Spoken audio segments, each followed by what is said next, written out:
Today's case is one that shocked an entire community, not just because of the brutality of the crime, but because of the chilling way it was recorded. A woman murdered her sister's family and filmed it over the course of 3 days.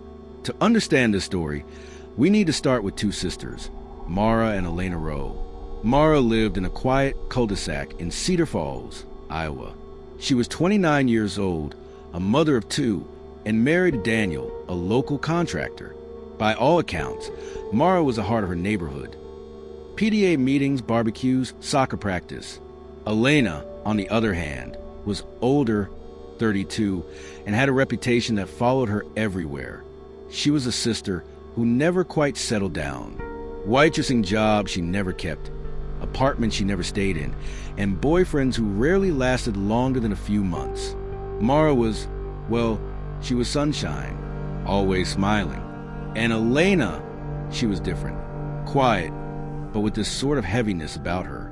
You could feel it when she walked into a room.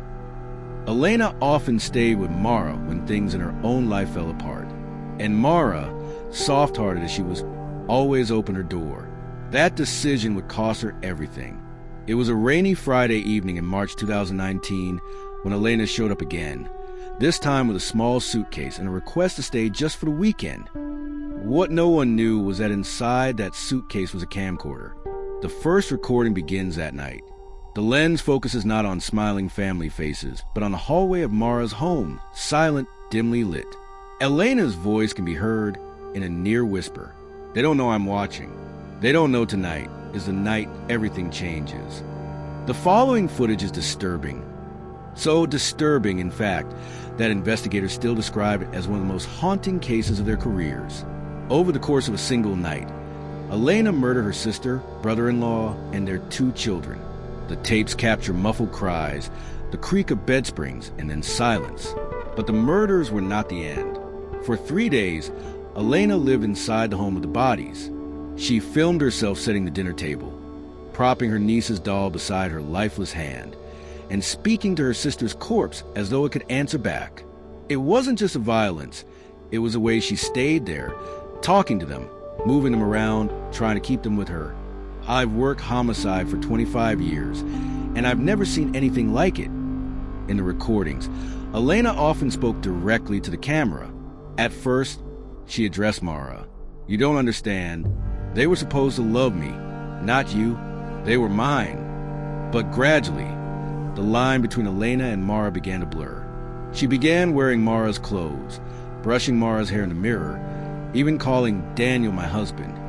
By the third day, her voice had changed, softer, almost childlike. She whispered to the camera, "Please, just love me like you loved her." Mara's co-workers were the first to raise the alarm. She hadn't shown up for work on Monday. Phone calls went unanswered. By Tuesday morning, police were dispatched to the Rowe residence. What they found was something out of a nightmare. Elena was lying unconscious in the living room, the camcorder still recording on the coffee table beside her. Around her were the bodies of Mara, Daniel, and their children, arranged almost like a family portrait. She looked peaceful, like she thought she belonged there, like it was normal to sit in a room with the people she'd just killed. Psychological evaluations later revealed that Elena suffered from severe delusional identity disorder. She wasn't only envious of her sister, she believed she could become her by taking her place, by taking her family. Experts noted that the recordings themselves were evidence of this unraveling. At times, Elena spoke as Elena. At other times, she spoke as Mara. This wasn't simple jealousy. This was psychosis. Elena didn't just want her sister's life. She truly believed she could inhabit it, erase Mara, and step into her role. The camera gave her proof, in her own mind, that she had succeeded. The media dubbed the case the Doppelgänger murders. Headlines ran for weeks. But inside Cedar Falls, neighbors tried to remember Mara for more than just her tragic end. I don't want people to just think of the horror. Mara loved gardening. Her kids were always running around with water balloons in the summer. That's who they were. That's who they'll always be to us. Elena Rowe was deemed unfit for trial and was committed to a psychiatric facility. She remains there to this day. The camcorder tapes remain sealed in evidence, too disturbing to release publicly. Detectives who reviewed them described the final scenes as some of the most chilling they've ever encountered.